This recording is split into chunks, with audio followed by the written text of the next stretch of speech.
If you're keeping an eye on the events around the world, then you know for sure about the situation with the president of the US right now. Maybe you've been watching the news or shows in English about these events to practice your listening skills, and you have come across the words they repeat constantly these days and you don't know their meanings, like mob or sedition.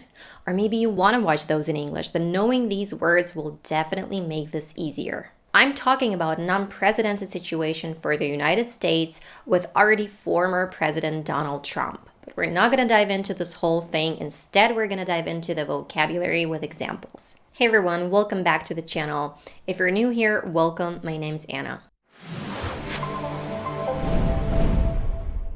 Okay, let's start with the most used word on the news lately, impeachment. And let's listen to it being used.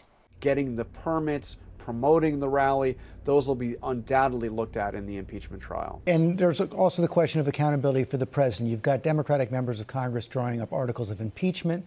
Impeachment is the action of formally accusing a public official of a serious offense in connection with their job. Offense means an illegal act or crime. It's not a removal summon from office. It's only a formal accusation that launches a trial, which could end in conviction or acquittal. In other words, impeachment in the United States is a power of Congress applying to any civil officers, including president. The next word is the one that I used earlier, unprecedented, which means something never done or known before. We're covering 2 impeachments, right? This is unprecedented, and this is not something that Donald Trump wants. Well, Congress would have to move with unprecedented speed in order to be able to remove President Trump from office with such little time left. The next word is mob. As the mob moved in, the entire Capitol went into lockdown. By 4 o'clock, President-elect Biden publicly called on Trump to stop the mob. I really like this very accurate and easy to understand explanation from the Cambridge Dictionary.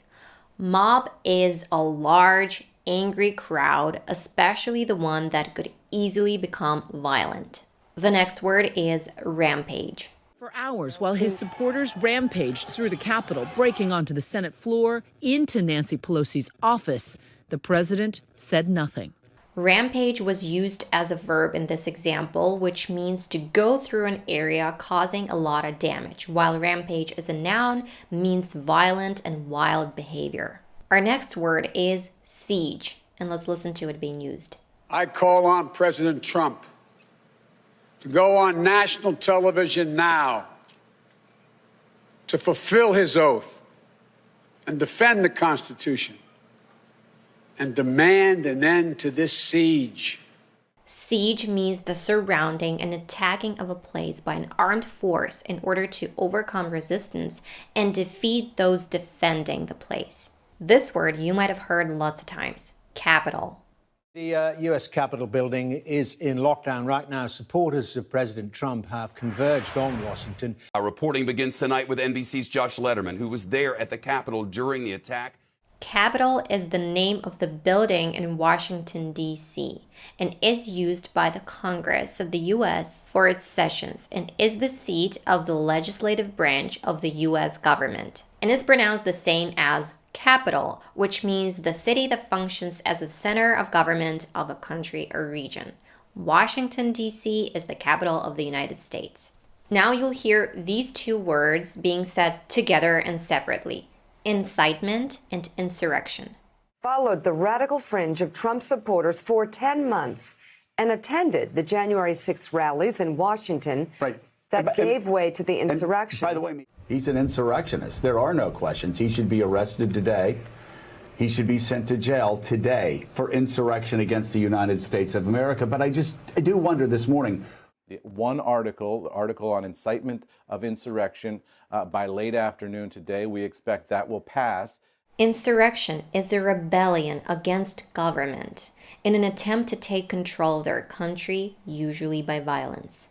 Incitement is the encouragement of another person to commit a crime, provoking unlawful behavior. Another word you might hear is sedition.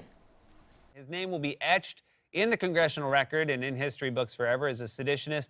worst, most dangerous president we've ever had. He could very well be permanently disqualified from holding office in the future, arrested and tried for sedition. Sedition is language, a speech, for example, or behavior intended to persuade other people to oppose their government and change it, sometimes by using violence. So, incitement and sedition are somewhat synonymous. However, when you're using incitement, you need to say incitement of what exactly you're talking about, because it can be any crime. The next word is convict. To convict means to officially declare someone guilty of a crime. They would, as you point out, need to get the Senate on board if they wanted to actually convict President Trump of this. Our next word is looting, and let's listen to it being used. An unidentified trio seemed to have made off with a bust of Abraham Lincoln. Is it possible that Trump is looting the White House before he goes? Looting is stealing things or taking goods by force from shops or other places during a violent event. The next word is riot. Meanwhile, Trump emerged for the first time since his Twitter ban and refused to take any responsibility at all for inciting a violent riot at the Capitol. For more on this, it's time for a closer look. Starting with the rioters, starting with the mob, what could they face? A riot is a violent public disturbance caused by a large number of people. It's a noisy, raging, and uncontrolled protest. A rioter is a person who takes part in such an event and behaves in such a way. Our next word is coup. You know your presidency is off the rails when you have to distract from your attempted coup with your giant symbol of racism. Donald Trump's insurrection and Donald Trump's efforts to have a coup, which we've been talking about for quite some time. He wanted to rile people up and have an auto coup. A coup is a sudden, illegal takeover of government power, but it's not always violent. And our last word is pardon. Sources say that tomorrow, on his last full day in office, the president is prepared to issue around 100 pardons and commutations. To pardon means to forgive someone for something they have done. It's often used in politics. In the US, it's the president's right to pardon anyone for a federal crime and its legal consequences. That's in a nutshell, because there's lots of nuances to this. That's going to be it for this video. As usual, I hope it was useful, and I hope these words help you understand more easily what is being talked about on the news and not only. If you've learned something new, give this video a like. It would really help us, and I'll see you in the next one.